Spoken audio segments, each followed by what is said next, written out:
Hello, hello, hello. Good morning. Welcome to Hobby Evolution episode. Where we at 629. Had to do a little adjusting of the camera. That's what happens. I never test it before I go on after I take my setup out into the rec room. If you did not watch, I went through some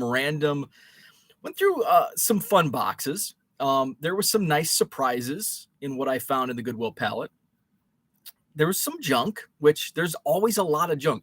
There's about the Goodwill pallets contain about 150,000 cards. There's going to be a lot of junk. So we saw some junk, looked through some binders, looked through some blaster boxes that had the packs had been opened, but just put back into the packs. So that video is up on my channel. I can't remember the title. What's in the Goodwill pallet, maybe. So that's on the channel. I did a quickie yesterday afternoon. That coffee's kind of today. And I let it go all the way through. Usually I like take it off the top. You know, it's only a quarter brewed, but it's like I need coffee. I'm going to steal coffee right now, and you get, kind of it's not fully developed or whatever coffee. I'm not a coffee snob, whatever coffee term that would be. But for some reason this is just not tasting well. I saw a comment that I will get to. Coffee's not very good this morning. I did a quickie video yesterday when I got home, and just shared, my initial thoughts. It's like a 2-minute video. So it's a quickie, just initial thoughts on this. I'm going to dive deeper into those thoughts this morning. So, and I also want to share my opinion on the All-Star game. But it's not really my opinion on the All-Star game. It's a tweet that I saw and I actually responded to this morning. So I want to talk about that. Let's go into the chat. We've got Ed with us. Good morning, Ed. Uncle Rich is with us. Good morning to you. I still don't know where that's from. I actually did Google that. And for the first thing I Googled was Good Morgan quote. Because if I hear a quote, it's like, oh, I wonder what that quote is from. And then I realized, when I typed that into the Google search, I got a lot of JP Morgan quotes, Morgan Freeman quotes. So that didn't work. So then I just typed in Good Morgan. So Rich, you're just going to have to tell me in the chat. I don't know what that's from. Jenny, good morning to you. Didn't catch the live from last night, but we'll catch after this. Very cool. George, what is up? About to go watch on the tablet in bed. John Evans, good afternoon, I think. Good afternoon to John Evans over in the UK. FYI, it was 89 degrees at 4 a.m. in DFW. I've got a friend that just posted, he's probably on a plane right now to Dallas. And he just mentioned bracing himself for the heat down in Texas. What's up, Herman? Good morning to you. We're supposed to get today's what, Thursday? It's 71 degrees right now. This is your forecast portion of the show. It's going to be 87 today. 87 today. Oh, looks like we might get some showers this morning. I've got some of my cushions outside, patio furniture. I didn't think it was going to rain. 92 on Saturday. It's supposed to be like heat index into the hundreds, into the low, around 100, 105. So hopefully that will, people will want to come inside to a card show at the Sheraton Hotel on John Nolan Drive this Saturday, 9 a.m. to 3 p.m. Free admission, 120 tables. Dealer tables are sold out.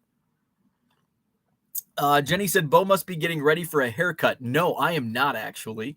Before the Madison card show on John Nolan Drive, because he's been wearing the hat lately. The reason I've been wearing the hat is I ran out of stuff to put in my hair. So I actually just got a haircut last week. So I don't need a haircut. But I don't like when I don't have stuff in my hair. I don't know why. So don't need a haircut. So I wear a hat.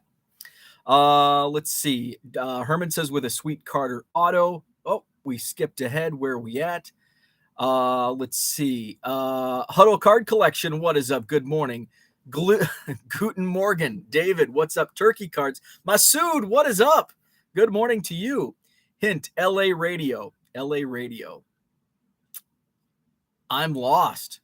You are a nerd. Keep researching. LA Radio. Is it a movie or is it a TV show? LA Radio. The first thing I thought of was WKRP in Cincinnati or Good Morning Vietnam.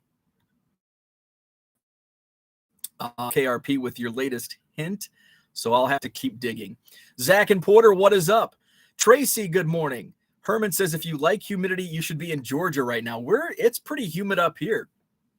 5-star team. Yes. Madison card show this Saturday. 5-star cards. I've got your card around here somewhere. Usually it's easily accessible, so I can just flash it on the screen. I don't. 5-star cards taking submissions. SGC, PSA. So this Saturday, drop off some cards. Masood, I've got a buddy of mine. He's got a ton of vintage. And I'm like, you got to get some of this slabbed. Because he's got some Mickey Mantles, some old Clementes. He's got like Johnny Bench rookies, Nolan Ryan second-year cards from his childhood collection. I'm like, you just got to, doesn't matter what type of condition some of these cards are in, just put them in a slab. And so I was selling 5-star cards. I think he's coming this Saturday. So he's coming up from the Chicago northern suburbs. Let's see. 3B collection. Heck yeah. I'm in Marietta. Radio disc jockey. Nothing to do with movies or TV shows. Ooh. I don't know if Good Morgan, Los Angeles. Okay. I will Google Good Morgan, Los Angeles. That may be something out of I'm not a radio nerd. That was one thing I noticed when I worked in radio. Like, there's a lot of like radio nerds. Like, now I feel more comfortable with myself selling cards full time because I'm a baseball card nerd. Like, I love the history. I love everything about cards. I love the history. I love the business side, especially historically. But I wasn't a radio nerd. Like, I don't know crap about audio. Do you know how little I know about audio? My microphone's not even plugged in. This is just a prop. I'm using the laptop microphone. So I I never had any interest in the radio. Like, I just wanted to talk, kind of like what I do here. So this fits. I don't care about the audio. Frankly, you can tell I don't care about the video quality with my poor Wi-Fi connection. But I was never a radio nerd, and I was kind of like sometimes I felt like I was on I think John Keating, who just popped into the chat, I think he mentioned it one time, might have been on Twitter. I feel like I'm on an island. There were times in radio I felt like I was on an island with, the radio nerds. I was a sports nerd. Like, I was in radio to talk about sports. And that's about all I cared about. So anyway, let's see. Where are we at? So Randy's with us. I think that's where I left off. Randy, how much did the pallet cost? The pallet after tax was right at a smoking deal of $500. $500 for the pallet, which weighed in, and I'll share why it was a little heavier. So usually I've been paying between like right around $450. So this was about $50 more. I'll share some more insights to the pallet. This is like live trivia. Rich is giving Bo. Yes, it is. And I'm on, I have to be honest because I'm on video. So it's not like I can Google, if I start Googling something, you'll know, oh, he's cheating. He's looking it up on Google. Let's see. Found it, Rich. Now that I see it, I think I've heard that reference before. Also, Singles Club. Yes. So speaking of the Madison Card Show this Saturday, my buddies from the Singles Club, I'm not going to the National, but the Singles Club is coming to me. Now, they're not going to be selling me singles cards. I'm not going to get a sneak peek at the dollar cards. But I get to see the guys. So I'm excited about that. They're driving in from, let's see. I think I get confused because I met the first national I went to. I met the guys from the Singles Club, and Boy, that sounds. I met the guys from the singles club. That doesn't sound good. Don't tell my wife. Don't tell my wife. But I met the singles club and another dealer that were from the Dakotas, and one was from North Dakota, one South Dakota. The singles club, I believe, they're based out of South Dakota, so they're dry Atlantic City. They're going to be able to stop in Madison on Saturday, so we'll get our annual national picture, just not at the national. It'll be at the Madison Card Show, which if I can't be at the national a week from Saturday, second best thing is the Madison Card Show, in my opinion. I'm sure many people will disagree, but so the singles club, yes, going to be making a pit stop in Madison on Saturday. So looking forward to seeing those guys. Let's see. Masood says, awesome. Glad to help. Fall Creek says, I just sent 50 cards to SGC, all pre-1980. I do need to, I've got some stuff that I want to submit to SGC. I'll probably do a few cards. So I want to drop some cards off. Tracy says, anyone else having issues with buying the standard envelope shipping on eBay? Made a sale last night. Still can't buy the standard envelope shipping this morning. I have not done any shipping since yesterday afternoon, but I have seen reports on Twitter, people having problems. I think Watch the Breaks, I even mentioned something on Twitter, had with the label size, and he uses a different size label. He uses the smaller 2x7 labels. I use the 4x6, so I don't know if it's a size issue or if it's just a general issue, but I saw several reports yesterday. Even yesterday morning, I saw some people mention that they were having issues with eBay and shipping. Fortunately, yesterday morning, I didn't have any issues, but fingers crossed, because I've got some shipping catch up since I didn't do any shipping afternoon yesterday. I've got some catching up to do. Hopefully it'll work for me. So I personally have not experienced it, but I haven't shipped anything since late morning yesterday. Tracy says, saying problems with the USPS. Well, that's interesting. Well, let's just dive in here and let's just go. See, this is where I need to use StreamYard more often, because then I could just show my computer screen. So I'm going to take a sip of coffee. Okay, here we go. Let's just go to purchase shipping label. And let's see. Anybody else in the chat having issues with eBay standard envelope? Let's see. USPS looks good. I'm good. Everything looks to be clear. Let's see if I can purchase the label. Now I got to remember to go back and make sure I pull this card. I'm doing it out of order. I purchased the shipping label, so I'm good. Tracy, it worked. It worked.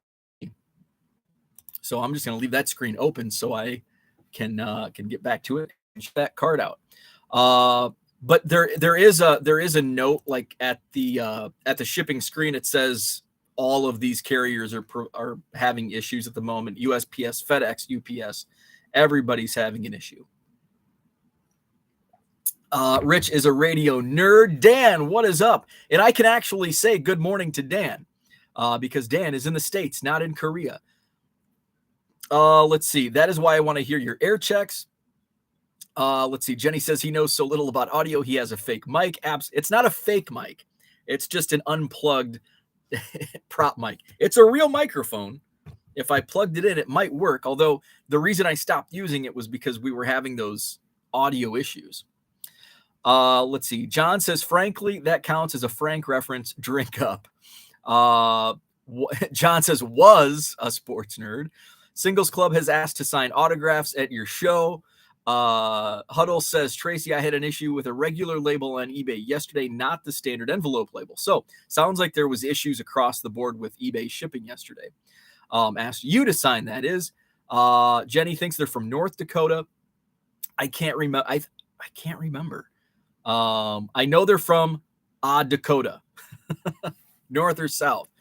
Let's see. Any vendors have bargain boxes at your show? Yeah, actually, bargain boxes have become a pretty much wider than previous Madison card shows. And that started pretty recently. I would say like April. Like, I don't even know if it was like the January show.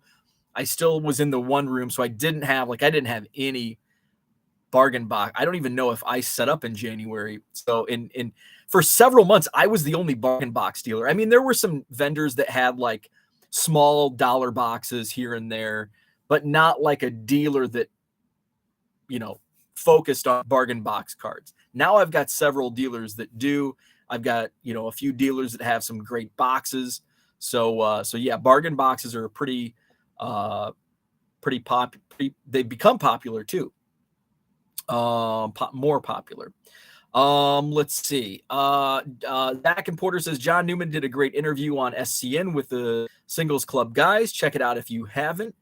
I still haven't tuned into that. Tracy, is it a Puerto Rico address? That's also a good point. And Tracy says, no, it's not. Shipping to Mississippi.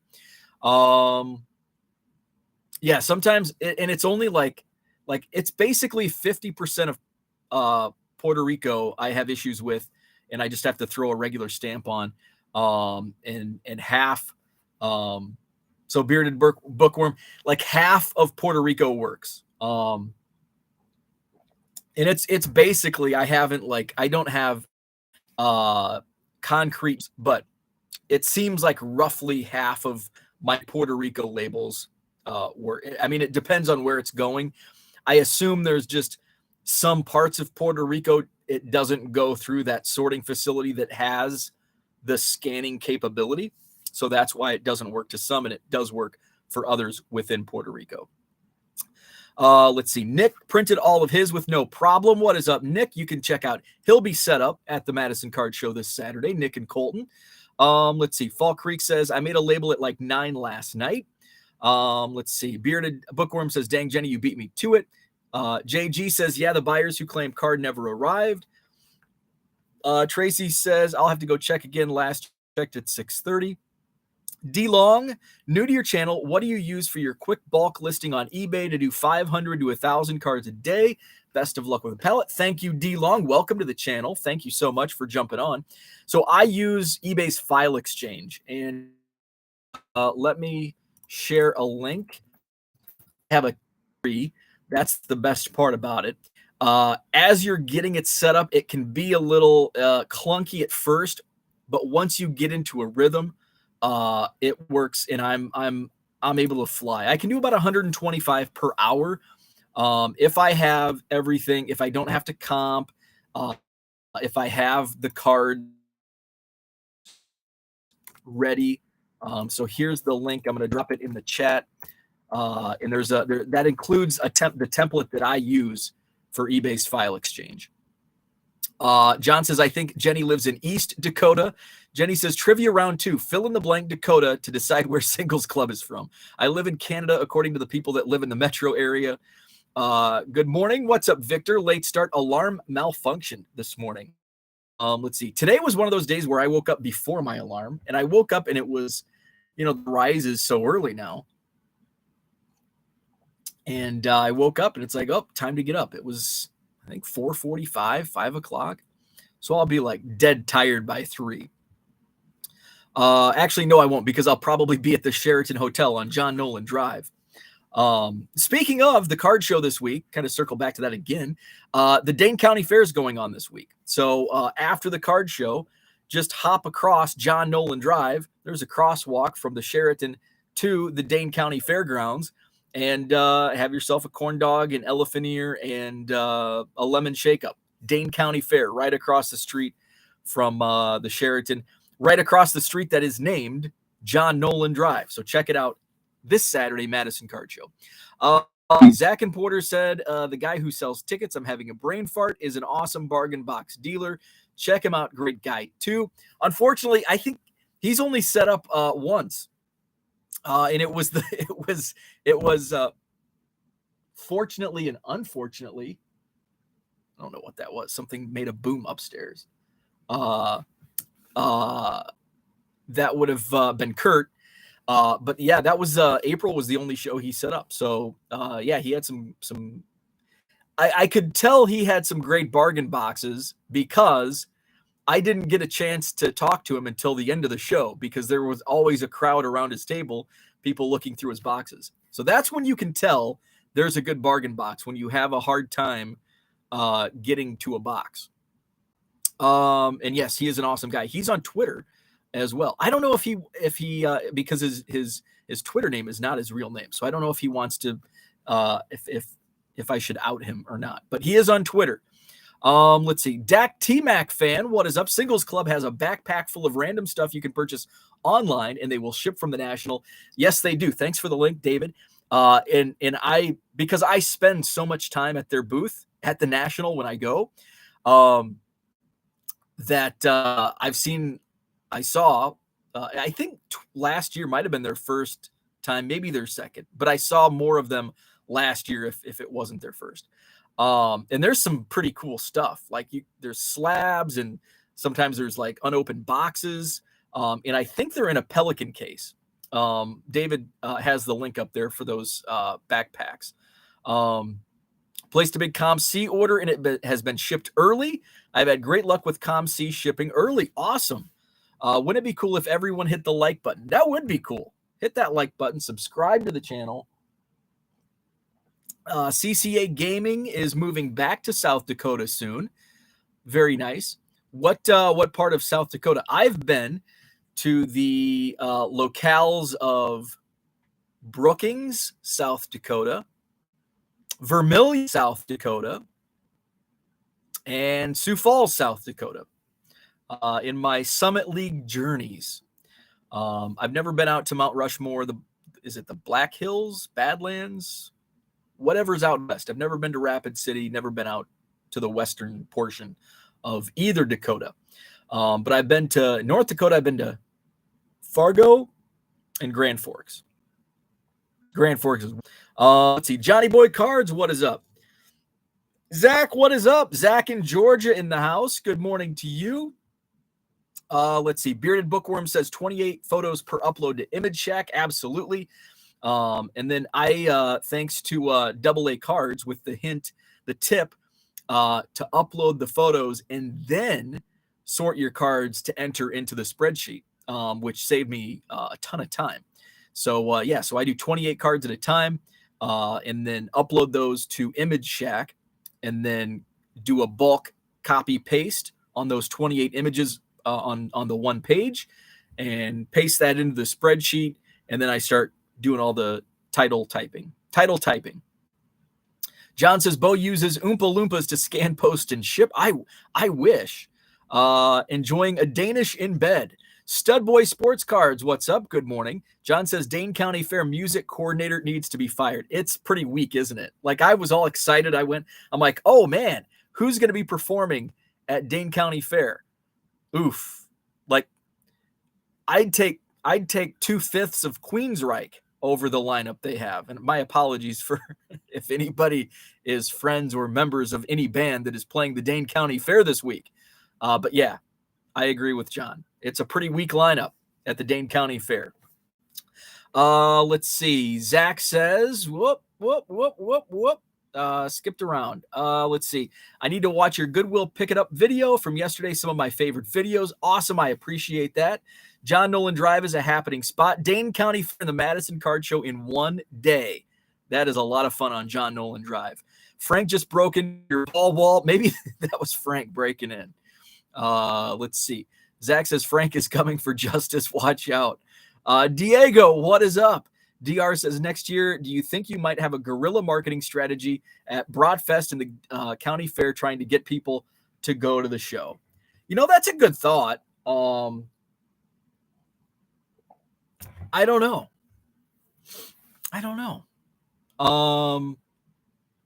I think I do need to be, I need to market a little more locally. I did post on, if you're familiar with the Nextdoor app, it's great. Like, if you need to unwind, actually, I don't know, it might wind you up. It's kind of like, the Nextdoor app really shows you who the annoying neighbors are in the neighborhood. but there's some useful information. And so I posted the Madison Card Show. I'd never posted before on the Nextdoor app, but figured maybe you get some. My goal in that is to target people that aren't into cards. And I think I brought this up on might have been Hobby Hotline. I think it was Hobby Hotline when John and I were on the panel a couple of weeks ago. And we were talking about like the strategy of Fanatics needs to market to collectors, and that's kind of like the opposite. Fanatics wants to grow, and that 10x has been thrown around.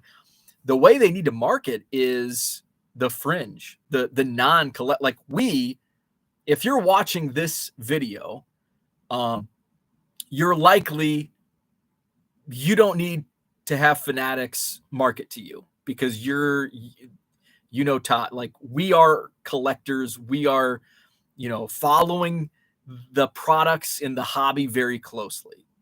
But collectors that have some cards from 30 years ago in a closet and see a blaster box at Target or Walmart on a shopping trip, and hey, this might be cool. That's who Fanatics has to market to get even more collectors in. And that's kind of the next strategy I need to take with promoting the Madison Card Show.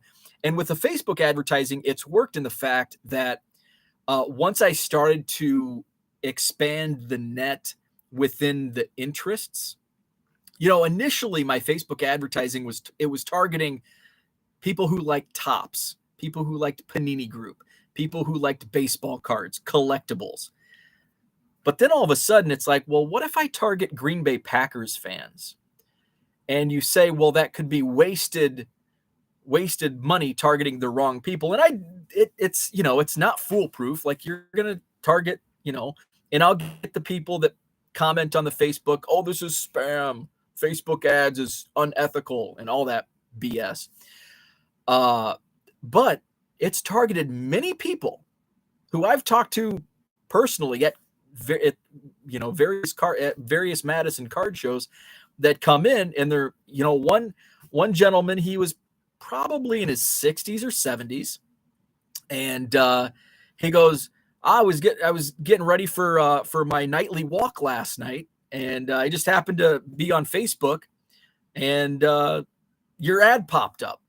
And he's like, I've got a whole bunch of cards. I just don't know what to do with them. So I figured somebody here knows.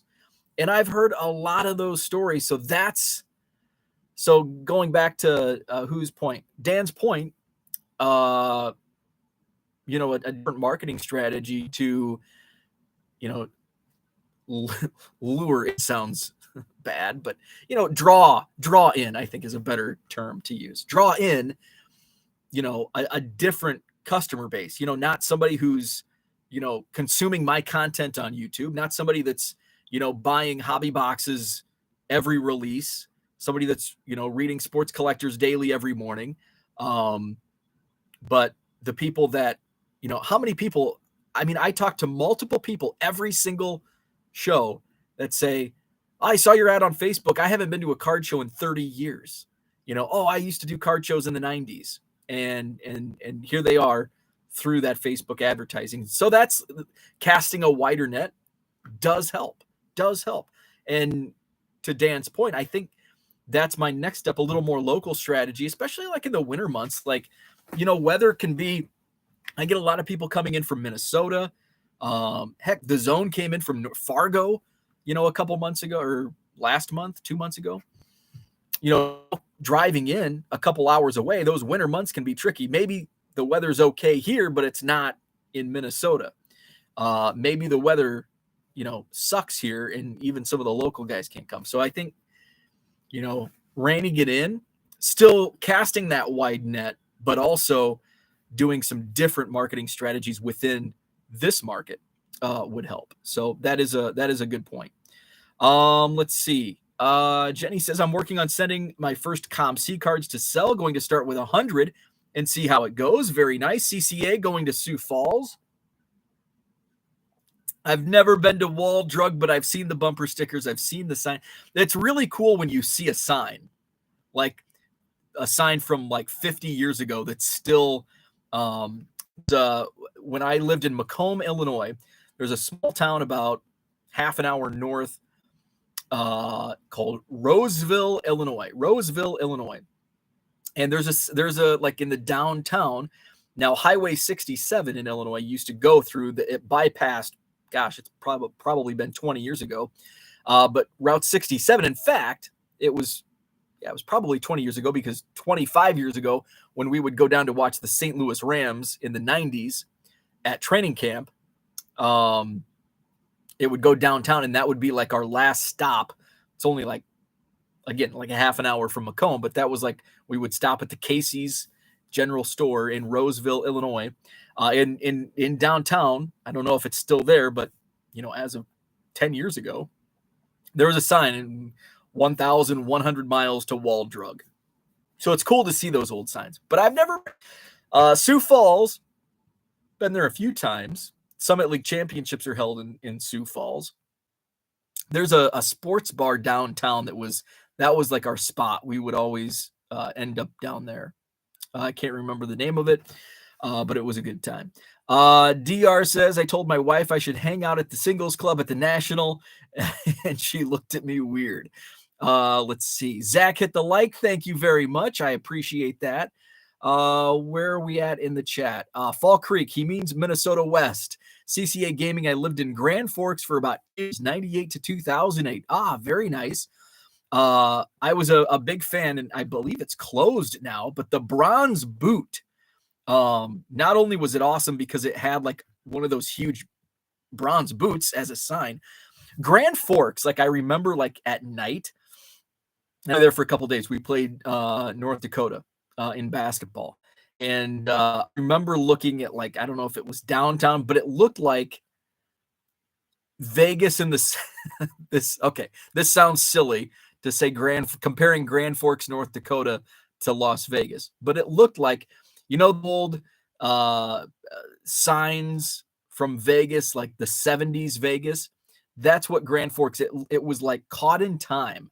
It was like, I don't think anything, when I was there in 2012, I bet those same signs had been there for 40 years.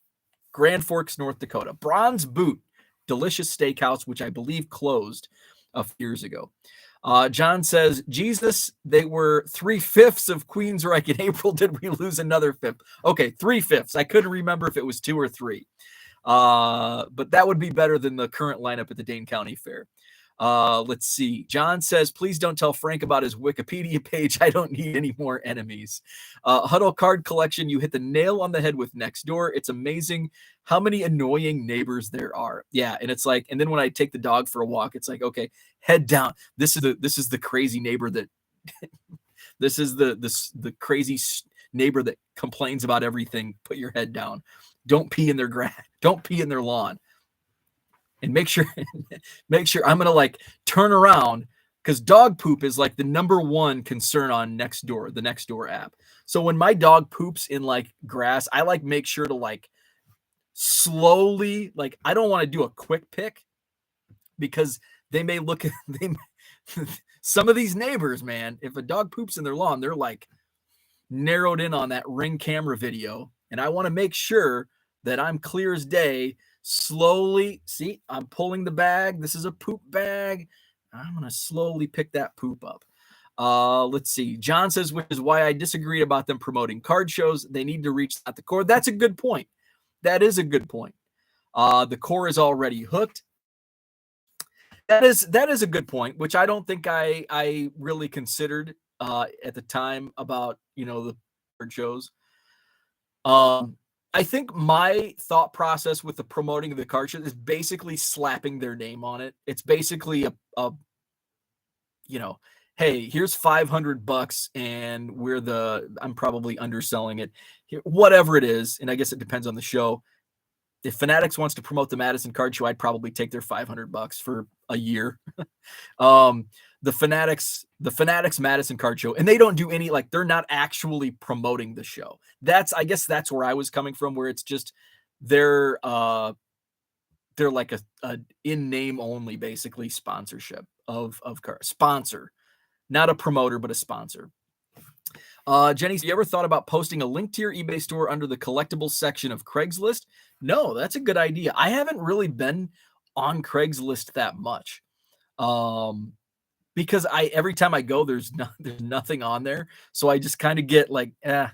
So that's why I check it less and less. Just because I've kind of like, it's like, there's nothing on there. So I just stop looking.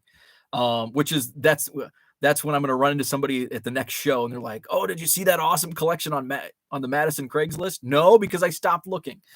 Let's see. No hunting today for Zach, ripping some Prism football on the live stream. Very nice. John says, on a side note, I love when Bo uses character voices, usually always the same, but I had a coworker that did that and his voices were the same. So that's probably, yeah. So I know exactly where you're coming from when you say that, because I had a coworker that did the same thing. He would do, whenever he was like telling me or one of my coworkers, he worked on the operations side. And so when he would like, we had like our sales was like over in this area and then operations was over here. So he would come over to sales and whatever salesperson he was talking to, he'd be like, "Yeah, I just talked to John from either a company or a trucking company." And he would always use the same impression. Just like I do. Just like I do here. Dan says, what time do the doors open at the Madison Card Show this Saturday at the Sheraton on John Nolan Drive? The show officially begins at 9 a.m. People start trickling in around 8, both vendors and customers. I usually have a small handful of, and they're regulars and they're always considerate and they know which dealers to shop with before, because a lot of guys, especially the out of towns that come in really early or that stay at the hotel the night before, they'll be set up by 7:30, 8 o'clock. So when early birds come in. But I also understand the point where if you're getting there as a dealer at 8 o'clock, and somebody's, trying to look through your stuff as you're still setting up, I can see why that can be annoying. But, my viewpoint, looking from a macro viewpoint overall, half the dealers are already set up at 8 o'clock. So, why lock the doors and keep people out? Because that gives them more time. The guy that's straggling and is setting up late, if we lock the doors and now, if they may have to go at noon or 11. And so that extra hour gives them an extra hour to potentially get to that later dealer setting up. So that's why I don't encourage early birds, but I don't discourage. I tell dealers, especially first-time dealers, earlier the better. Like I typically open the room and get it started. I'm putting signs up around 6. And I tell dealers, you can start coming in as early as 7. That just gives me an hour. And sometimes I get guys coming in at 6:30. And usually it's some of my regulars that, they know exactly where to go because they're in the same spot month after month. So it's no big deal. If it's new dealers or, semi-regular dealers that they might be bouncing around from spot to spot, it gives me an hour to get all the signs up, get things situated. And then, I can start handling, okay, you're over here. So, that's a long answer to a quick answer, long answer to what should be a short answer. So, doors open, call it 8. Show officially starts at 9. But I do have some guys. I mean, I've had some guys in as early as like 7:15, 7:20, when there's just half a dozen dealers set up already. Let's see. Zach says 2 minutes behind. Marketing isn't all the target audience. Someone brings up cards to someone who doesn't collect but heard the ad and so on. Absolutely, 100%. Let's see, where are we at here? Jenny says, Dan, 9 a.m., but he doesn't mind if people show up. Really? There it is. There's the quick answer. Jenny knows exactly my spiel. I must have said that before. Brian says targeted marketing works, period. Absolutely. Let's see. Rich says Ball 4 has a line about a road they passed when a bridge was created in like 1929. We had those in New Jersey on Route 46. It was 6 at the time. So the bridge would say erected in 1929, and ball players being ball players would say that's quite an erection. Bo, did you ever go to Cubs spring trainings when they were in the old field? No, I did not. Bearded Bookworm grew up going to Cubs spring training. My first spring training wasn't until 2020. My first scheduled spring trip was 2012, but I shared my college basketball story. We ended up making a postseason tournament. We booked the trip because my sister and brother-in-law live out in the Phoenix area. And so my mom and dad booked the trip, and they're like, do you want to go to spring training? Yes, absolutely. And they're like, well, let's schedule it for, when, you won't be on the road with basketball.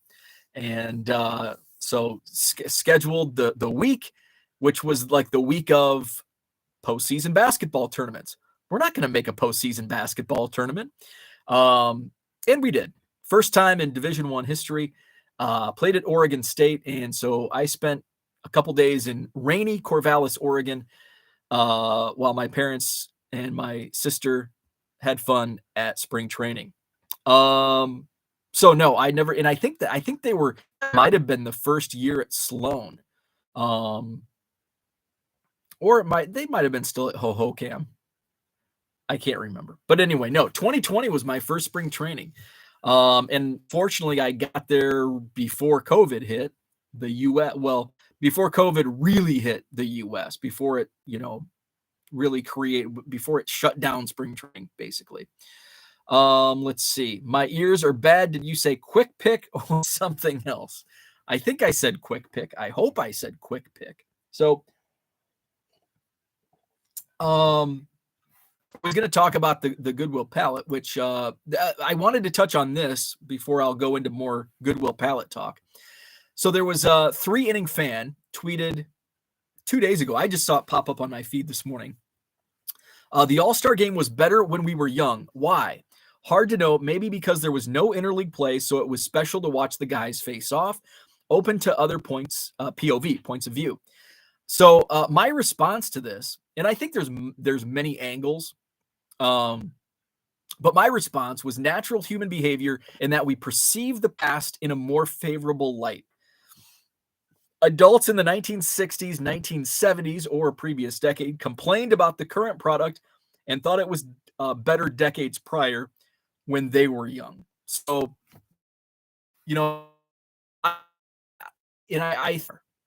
millennials today or teenagers today, they're going to grow. They're growing up on the current product, the current All-Star game, the current baseball product. But in 25 years, when they're in their 40s, the current product, they're going to say, oh, it was so much better in 2022, so much better. And it's just it's always evolving. It's always evolving.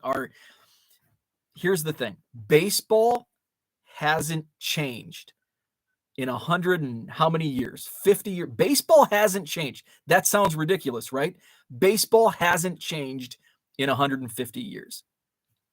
We changed baseball. We changed baseball over time to what we, at various times throughout baseball's history, we decided this will be better for the game. This will be better for the game. And at those various points, in 1900, the game evolved into something very different than it was when the National League was formed in 1876. And there in 1900, I wasn't there, so I can't say this for certainty, but I'm sure there were 100 on YouTube and Twitter that were complaining about the game of baseball and how it was so much better 25 years ago when they formed the National League, and so on and so forth. The 1920s, oh, it was so much better at the turn of the century.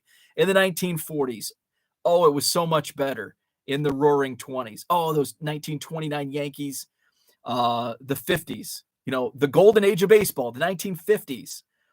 And I'm sure adults our grandparents or great grandparents in 1955, or let's go back to 1951, 52, Mickey Mantle. I can't believe people weren't paying crazy prices on baseball cards in 1952, but it's a moving bar, and we changed the game, but it's how can we make it? How can we market it better? What can we do to change the game? The game hasn't changed. We, the people, changed the game of baseball. And it's always, our opinions are always evolving. I look back and, I do a lot of self-reflection on, especially about this topic, because it does fascinate me about how we look at things. And I remember looking back in the early 90s, I was 10, 12 years old. And I remember thinking, I grew up without, so I grew up with like 4-channel, bunny ears and 4 channels in the 1980s and 90s.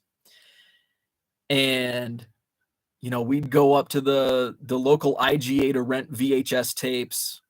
And it's like, man, wouldn't it be awesome if there was like a channel that had wrestling on it all the time? And then like all of a sudden the internet came along in the late 90s, when it was mainstream at least. And then now here we are today, 2022. I can spend the entire night just looking at what I could watch. I spend more time looking at what I could watch than what I do actually watch.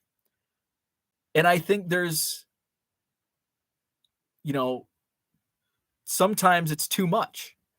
And in simplicity, you go back and it's like, I remember as a kid in the 80s and 90s, like, oh my God, this is, wouldn't it be awesome if we had mobile phones and we didn't have to like stop at a small town gas station to use a payphone, and we could just like call from the back seat of a car? Wouldn't that be cool? And now it's like you're in the back seat of a car and your phone rings and it's like, I don't want to talk. I don't want these damn cell phones. It was more simple back in the 80s, or name a previous decade. And you think back and it's kind of laughable because, gosh, we bettered technology and now we have the world at our fingertips. I mean, here I am in my basement talking to people in Korea and the United Kingdom, and something we only dreamed of 30 years ago, hell, 15 years ago, doing a live stream. And so I kind of think back and I laugh about all this, because it's the grass is always greener, whether it's the grass is never greener in the present, just generally speaking. Collectively as a society, we always think the past was better than what it actually was, and we think the future is going to be better than the future. The future might suck, and I get that's open for interpretation by each individual. But our individual future may be even better than we anticipated or expected. It might be worse. But I think if you're an optimist, you always, look at, well, it's going to be better. When I quit my job and sell cards full time, it's going to be better. And yeah, it is, because I'm not sitting in an office, dealing with angry customers because shipping concerns, supply chains upside down. But it's interesting. It's all interesting. And I think, we each, I know Cooter, I don't think Cooter's in the chat this morning. I think Cooter mentioned on Twitter during the All-Star game about the uniforms. And yeah, I would prefer the uniforms to be like every player wear their team's uniform. But I mean, it's not like that's not preventing me from not watching the All-Star game. Why am I not watching the All-Star game? There's Cooter. So yes, so you'd mentioned the uniforms, and I'm not watching I didn't watch the All-Star game. Why didn't I watch the All-Star game? I don't know. Maybe I changed. Maybe, I don't think the game changed. And I think, yeah, in the 70s, the players took it more seriously and it was a different game. But does that matter to me? I don't think that matters to me. If if I think somebody mentioned on Twitter Mike Trout playing, back in 1971, Mike Trout would have played.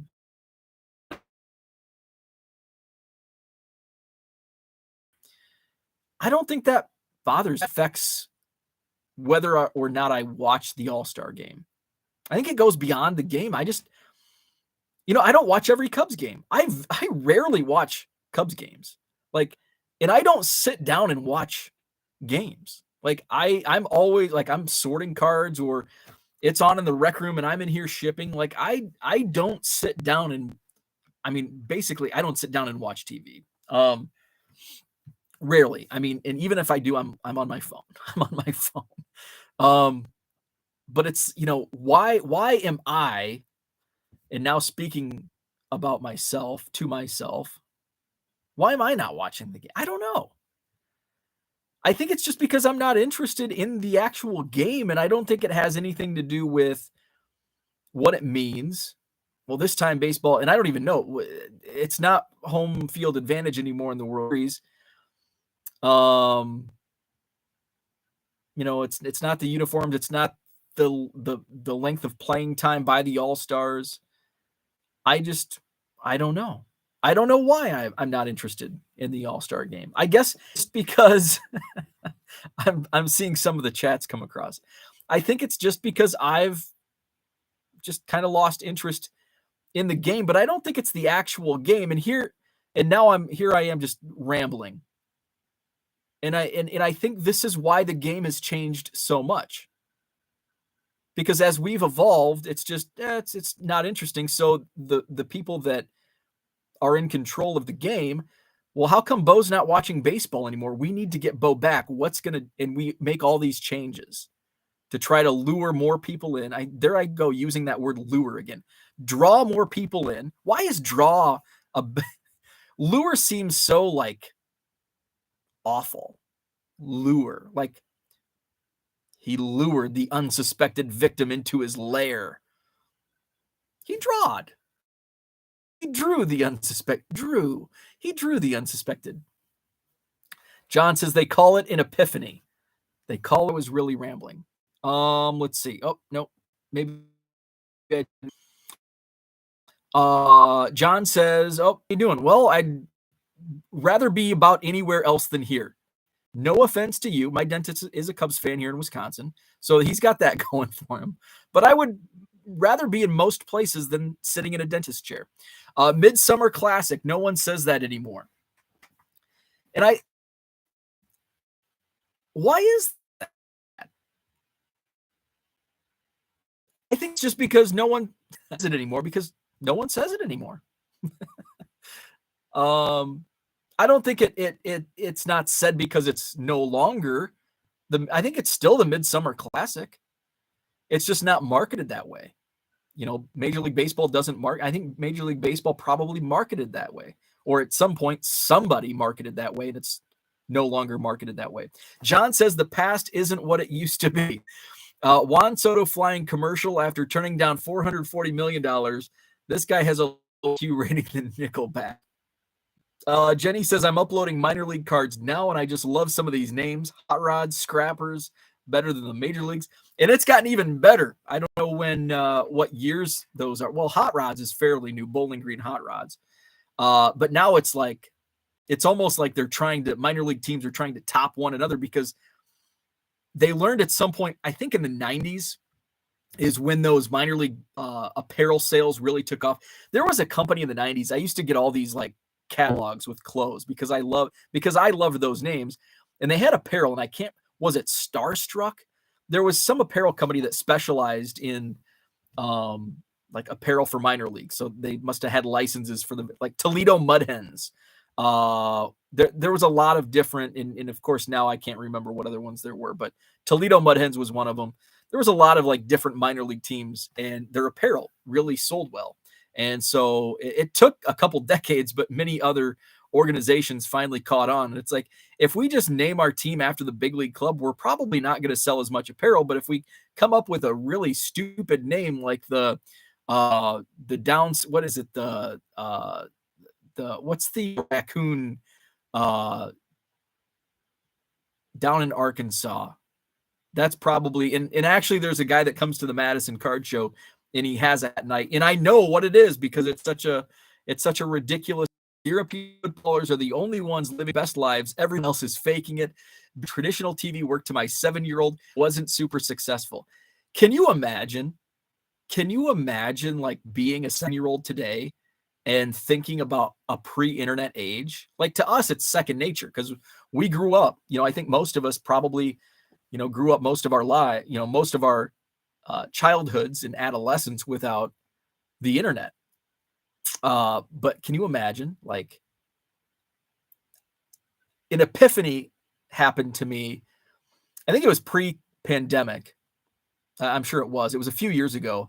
I was in downtown Madison and we had gone out to dinner. My wife and I had gone out to dinner somewhere and we were walking down the sidewalk and there was a young woman in front of us. And I think she had a phone, either talking on the phone or like texting. And I just remembered thinking at that point, it was an epiphany. Thank you, John. It was an epiphany. At that point, I thought, what if maybe I had just watched Back to the Future? But in that moment, I thought to myself, what if somebody from what if you all of a sudden were dropped from you were in a coma for 30 years, or, you traveled into the future from the past with Doc Brown, and all of a sudden you were transported from 1985 to that very moment with this young lady typing into a device and then talking on it. Holy cow, that's a mobile phone. Oh my, what you can look at, what's a website? Like you can put yourself on video, and video phones are, a thing. Like, I mean, just like your mind would be blown if you were transported from 30 years ago to present day. John says cell phones are great. iTunes is great. The desserts are better. It's just baseball that sucks. Cooter just joined. Now you sit at home and deal with angry customers because you didn't use a top loader. I haven't had too many of those. I haven't had too many top loader issues. Fortunately. Cooter said yesterday was better than today. Fortunately. Cooter said yesterday was better than today, so he's destroyed the game that we grew up with. So, and I kind of touched on that, but the game hasn't, and I think Cooter alludes to it, the game that we grew up with. But the game we grew up with was different than the game the previous generation, our fathers and grandfathers, grew up with. And they probably said the same thing. Let's just go back to a simpler time, John and Cooter. 1977. I wasn't born yet, but that was your heyday. And in 1977, I bet your elders in 1977 said similar things to what we are saying now about the game of baseball. It was so much better in 1952. That was the gold. The 1950s was the golden age of baseball. Now you've got free agency ruined the game of baseball. And actually, hell, it might have. That probably had something to do with it. But it was good for the players. And I think it is good for the players. Is it good for the game? I don't know. But the golden age of baseball, the 1950s, you didn't have free agents. What else was just massively different? You didn't have, I don't know. I think every generation is going to say that about, the game has changed and it's not how I like it. Only the NFL has continued to capture the attention of the 30-plus crowd. That's a good point. Not sure if it has something to do with the great escape from the work week or just the excitement of the game, or both. That's a good point. Could it be there's only 17 games per season now? Where it's like a capper to the week. Every Sunday you can count on it. There's a football game. Baseball, and our attention spans are much shorter than what they were even 20 to 25 years ago. In the game of baseball, it's a long game. I mean, football is pretty long too, But baseball's a long game, and there's not much pure action in the game of baseball. And over time, even myself, like, I had a short attention span as a kid before the internet came along, but now I have like no attention span. Maybe that's why I don't watch baseball, because I'm too caught up in everything else, because the internet has changed the way I behave, because now I just have no attention span. And no attention span or limited attention span is not good when you're already putting out a product that has limited action on the field anyway. So maybe that has a lot to do with it. Maybe the internet's ruined our attention spans to, watch the game. Let's see. So with all that, I'm going to continue going through the chat, and I'm just going to say now, I'm not going to talk about the Goodwill pallet because I'm already over an hour in. So my apologies to those who may have came to talk about the Goodwill pallet. I do have a couple videos. I did a live video last night with the Goodwill pallet, going through some random boxes, some binders. I did it, my initial reaction, which I was just going, basically my plan for this episode was going to elaborate on what I talked about in those 2 minutes in yesterday's video. So check those out. In possibly tomorrow, I'll share some stuff unless something else comes up. Tomorrow is the Friday free-for-all, so anything goes. You never know what's going to happen on the free-for-all Friday. Dan says only the NFL. Oh, we just talked about that. John says Bo just realizing baseball sucks is the real evolution. There it is. There it is. It took 629 episodes, but I finally realized it. An epiphany. 9 minutes of actual action in a normal baseball game. Let's see. Victor says, I watch baseball all the time. I'm sorting cards, reading the paper, or working. It's background noise. I do the same thing. I mix it up, though. Like I have, I put on YouTube videos, whether it's hobby content or other, I mix it up. Sometimes I'll throw some music on. People ask me, like, what do you do? Like, what do you because if you're in an office, typically there's not music or content in the background, especially in the office setting we had music going, but when there's 20 people in the same room, it's like, okay, it's country day, and you get to listen to Got a Little Dirt on My Boots. You got to listen to a little twang, a little dirt on my boots. But here I can like listen to and actually hobby content keeps me, I think it keeps me engaged more so with what I'm doing. I feel I'm more productive when I'm like, if I'm watching in a hobby hotline from Tuesday night, I popped in for a little bit here and there. I was actually I think that we were watching, was that Tuesday night?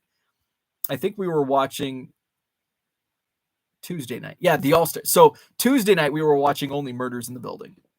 But then like halfway through it, my wife had to take a work call, and so we paused it, and I'm like, oh yeah, hobby hotline's on. But I only watched like a handful. So I'll be watching the replay today as I ship this morning, and I feel like I'm more productive. I don't know. It's no science behind it, but I just feel more productive when I consume some of that content. Jenny says, Bo, when is the Bowman U going to spike in your opinion now that we are getting into training camps? Actually, I looked up. I've mentioned it many times, like, oh, training camp, it's coming up. It's coming up. Most training camps don't even start till next week. I thought like this, I don't know, is it later than normal? It seems later than, like I always thought it started like the second, third week of July, not the third, fourth week. Anyway, it looks like most camps open up next week. I think Bowman U doesn't, in my opinion, if it does, I don't even know if it will spike. It's just my thought. My thought is it'll spike early. We'll see some spikes in early September, or maybe as soon as basically when the first college football games start. I don't think we'll see any preseason spike with the Bowman U. We're talking Bowman U football for those that may be new to the channel. I think this is going to be an awesome product. I mean, I love the product as it is, but I think we're going to see some spikes once college football games, because some of these guys, this is their only card. Now, long-term, I don't see this like as a long-term hold. Bowman U football.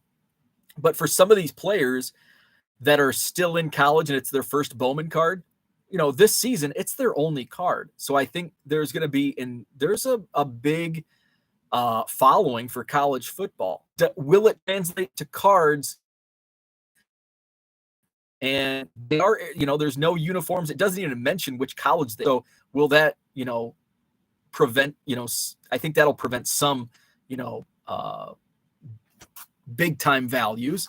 But I do think we're going to see a spike. But I don't see that spike happening until the actual games begin. And, say a guy like who's CJ Stroud blows up. Dylan Gabriel is getting a lot of attention. So maybe, I think we may see some like small spikes. I did see one of the Vegas sports books put out preseason Heisman favorites. So that could drive up prices a little bit. So I think we'll see some of those. And as I think we'll see a gradual rise as we get closer to the actual kickoff, which we're probably still 6 weeks away, 6 weeks away from the first kickoff of college football season. But that's when I think we'll start seeing some. Tracy says, I love having baseball, watching and listening, but family boring, but I love having it on. It's definitely, for me, it's background, but it's not always top of mind for me. Definitely cheapest event to attend of the three big ones. There was, and I wanted to touch on that today as well. There was a chart that when I first saw it, I'm like, that seems pretty low. Like, it's like how much for the average family of four to attend a baseball game at each stadium in Major League Baseball. And I looked at, of course, Wrigley Field, because that's what I'm most used to. And it's like, I think they had $10.50 for a beer. And it's like, that seems a little low. I don't think you can get a beer at Wrigley for $10.50. I think it's like, I think the lowest beer price is $12 now. And then like other things. And it's like, these look off. And then I saw Colorado in Tracy. Are you in Denver? Where it said, the average price of a beer at Coors was $3. I find that hard to believe, but I've never been there. So if anybody's been to Coors Field lately and has a beer, I'd like to know what like the real average, like the chart seemed off. Like it didn't seem very accurate. And then when I started reading the thread, the person who originally posted it, I started reading some of the comments and like everybody disagreed, like from every team. Like I saw it first pop up in some Cubs groups I'm in. But then when I read the replies and a lot of Dodgers, like you can't get anywhere close to those prices at Chavez Ravine. And then I saw a couple Toronto Blue Jays people chimed in, and some other various fan bases. Center fielder, what is up? Good morning. Tracy says, love attending minor league games over professional, way cheaper, and my family enjoys it more. Minor league it's a great experience. It's a good family fun experience. It's much cheaper than the big league product, and it's fun. There's a lot, like you can go to a minor league game and like come home with like I've always been. Are you surprised that like I'm a hoarder and a collector? Like you can go to a minor league game and like go home, especially as a kid, go home with like a baseball and like just random collectibles at cheap prices or free. Catch a foul ball, whatnot. DR says, I think more people have been forced to move away from their home team for family or work, and therefore MLB broadcast, radio, and TV have been broken, so we just move on. Bearded Bookworm drops the Savannah Bananas. And there's also another Georgia team, I believe, the Macon Bacon. I like the Macon Bacon better than the Savannah Bananas. For example, I grew up in Chicago, now live in central New York. I don't care about the Yankees or Mets. The Trash Pandas, thank you. The Rocket City Trash Pandas. That's the team I was looking for. Thank you. Card Hobbyist, what is up? Speaking of 90s catalogs, what was the one that sold the band stickers, blacklight posters, etc.? Garanimals had a catalog, ? I'm not sure about the band t-shirts and stickers. So the catalogs I remember getting like in my junior high days in the mid 90s, East Bay was by far like when the East Bay catalog, and it came like everybody, like when I was in junior high, East Bay was like study hall material. And it was like, people would randomly, it would come like the same week. The new catalog would come like the same week, but somebody may have it on Tuesday. And if you got your East Bay catalog like early in the week, man, that was like clout. Just because the mailman delivered your catalog early, that was junior high clout. Like, Bo's got the East Bay catalog, and you're like the first one in the school with the East Bay catalog. That's clout. It's like, hey, can I borrow your East Bay catalog at study hall? And it's the pretty girl that's, in grade 8 and you're a 6th grader. She wants to see your East Bay catalog. You're like, yeah. The old East Bay catalog. Starstruck, I think, was the one I was thinking of. What was Ebbets City Flam? There was like the throwback. I can't remember what catalog that was. CCA Gaming says, I used to tell people if they don't believe in time, just go to Grand Forks because they're going backwards. Okay, so I'm not alone in that sentiment. It did. It seemed like I was transported to like the early 1980s when I was in Grand Forks. Tracy says, unable to watch any Braves games here in South Carolina on the MLB app. Luckily, I'm a pitiful Royals fan relocated to South Carolina. I have every Royals game on. I'm a glutton for punishment. I'm in a similar situation where now that I'm in Wisconsin, even though I was 4 hours from Wrigley Field, not too easy on game day. I'm a 2 hours and 15 minutes from Wrigley, and I'm blacked out. In fact, not even blacked out of the Minnesota Twins. The only team I'm blacked out is Milwaukee, which is, an hour down the road. But in Iowa, there's like 6. If you live in Iowa, you're blacked out of like 6 big league teams, and you're in Iowa. No offense to my Iowa friends, as I offend you for living in Iowa. But yeah, if you live in Iowa, not only do you have to live in Iowa, but you're blacked out of like 6 teams. I think it's the Royals, Twins, Cardinals, Brewers, Cubs, White Sox, 6 teams if you live in Iowa. And I think that's like of the state of Iowa is blacked out of all those teams. DR says the cell phone is the game. Oh man, wasn't that like that was like an epic technology advancement. Where are we at? This is like a free-for-all Friday. This is like a day early. John says none of these gadgets will lead to someone having a better memory than Rich Klund. I 100% agree with that. Fall Creek sold a $110 card, and my eBay buyer requested a top loader or saver. I think to myself, who does this guy buy from usually, right? He's going to be really happy with your service. John says 70s had free agents. The game was glorious. DH, turf, could throw at a batter, could take out the shortstop on a double play. Here's weren't snowflakes. Shall I go on? David says, I feel by this point in the summer, it matters where your team is in standings. That's another good point. And maybe the Cubs had Wilson Contreras and Ian Happ on the All-Star team. But, I was much more in that's a good point because in 2016, the Cubs had like 7 All-Stars.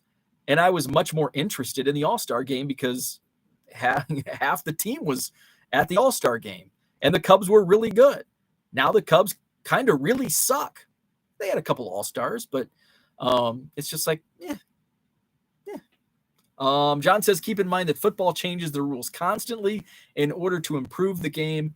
Manfred opining about All-Star game uniforms. Card Hobby says the Rockabilia catalog. Just found out they are still in business. Thanks for the modern tech Google. Let's see. John says, and FF is by far the greatest marketing tool ever created. That was a happy accident. Save time for a scratch-off chat at the end. Juan Soto would only showboat once against Bob. Throw at the batter if they show you up. But also, if a pitcher shows you up on a strikeout, flip that damn bat. Like I'm all about celebration. Get pumped up after a key strikeout. Flip that bat after a home run. take your time around the bases. I'm all for it, but I'm also all for the consequences that if the pitcher's pissed off that you showed him up with that home run trot or the bat flip, if he wants to throw one in your behind, not up top, but down low, hey, that's a part of the game. So I'm on both. Like, hey, have a celebration, flip that bat, have a good time, but also understand there's some consequences. Tom says Gibby would charge the plate. Bearded Bookworm says baseball, basketball, and football. Which should I prioritize listing? I was thinking maybe just rotating each day. That's a good. So I would focus definitely on football and baseball right now, and I think maybe do a little rotation. That's moving forward. I've been heavily loading baseball into my eBay store lately, but now I'm going to start sprinkling in football with training camp starting next week. So I would put more emphasis on football, but baseball definitely a close second. Basketball I'd hold off until probably September. Basketball is a really soft market, and this is like the lowest of low. You're going to have some summer.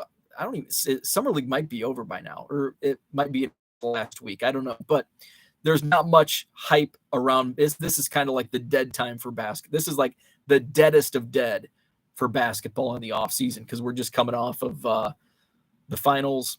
Summer league is probably wrapping up, I would imagine. Baseball card curmudgeon in the chat. What is up? Good morning. Terry's in cardboard. What is up? Good morning. Dave Kingman would be an MVP candidate today. That pretty much explains the problem with modern day baseball. Let's see. Where are we at? John says you can get the $3 beer before the game at Coors, but in one area only. But when I went, it was a minimum of 6. That was pre-pandemic. Thank you for the insight. So there is some legitimacy behind that number. At least there's that. Luke's got cards. Good morning. East Bay. I remember that. Man, I loved East Bay. East Bay was the SHIT. Macon had a hockey team. The Macon Whoopie back then. Whoopie Gert owned them. Really? That is hilarious. That is awesome. East Bay was a teenage playboy. It was. Fall Creek, no lies. TD Sports Car. Ben on break right now at work eating. Now I'm hungry, and my breakfast is not going to be anywhere near. Chick-fil-A. It's probably going to be a bag with Crayola. LOL. Guten Morgen, everybody, says Leo. Thank you the Morgan part of that because I've got to go Google after I stop this stream. FF is fantasy football, by the way. Thank you. I was about to ask, but I didn't. I did not get that reference. Now I do, and it seems very obvious now in hindsight. Thank you. So that's what I had for today. I also wanted to touch on the Goodwill pallet, but I'm already approaching an hour 20, so I'm just going to cut it now. I'll touch on it tomorrow. There are a couple of those. I did buy the 6th pallet of the year from Goodwill. Picked it up yesterday, just kind of my initial reaction. I'm pretty excited about this one. I'll share why in that video if you haven't watched it. And then last night I did some live streaming of just going through some random binders and boxes. So that video is also on the channel. So I will be doing some shipping this morning, and then I've got to clear out some room in my car because I'll have to get my signage to the Madison Card Show, which is this Saturday, Madison Card Show, 9 a.m. to 3 p.m. Hotel on John Nolan Drive. 120 dealer tables sold out, free admission. 5-star cards going to be good times, should be had by all. After the show, we'll go across the street, which is John Nolan Drive, by the way. You just walk right across John Nolan Drive, and that takes you to the Dane County Fair. So that's going on this week. So have a great Thursday. Back out for the Friday this week. For all, and we'll see you then.